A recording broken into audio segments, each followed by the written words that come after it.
Hello students.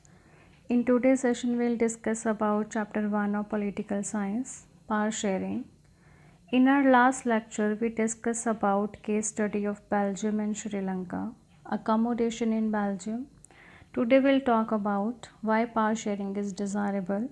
Number 1, power sharing is good because it helps to reduce the possibility of conflicts between social groups. Social conflicts often lead to violence and political instability. Power sharing is a good way to ensure the stability of order and maintain social harmony and peace.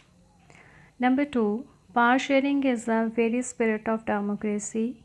A democratic rule involves sharing power with those affected by its exercise and who have to live with its effects. People have a right to be consulted and how they are to be governed. Let's call first set of reasons prudential and second set of reasons moral. The prudential reasons stress that power sharing will bring out better outcomes, whereas the moral reason emphasize the act of power sharing as valuable. Next we have to discuss forms of power sharing. Most of us must be think that sharing power means dividing power, means weakening the country. The similar thing was believed in the past. It was assumed that all the powers of the government must reside in one person or group of persons located at one place. Otherwise, it would be very difficult to make quick decisions and to enforce them. But these notions have changed with the emergence of democracy. People rule themselves through institutions of self government. Everyone has a voice in shaping of public policies. Therefore, in a democratic country, political power should be distributed among citizens.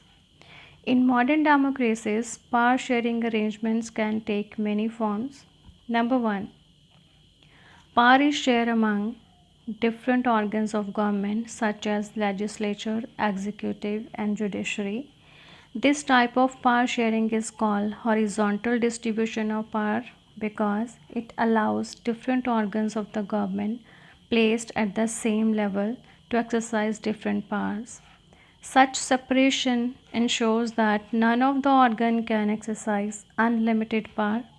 Each organ checks the others. This arrangement is called the system of checks and balances. Number 2, power can be shared among government at different levels. A general government for entire country means union government.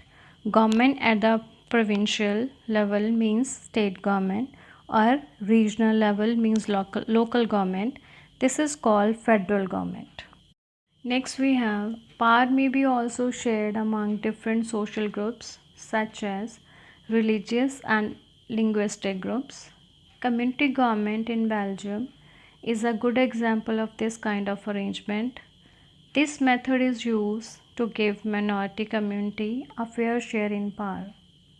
Next we have power sharing arrangement can also be seen in the way political parties, pressure groups and movement control or influence those in power. When two or more parties form alliance to contest election and if they get elected, they form coalition government and thus share power. This is all about today's lecture. Thank you.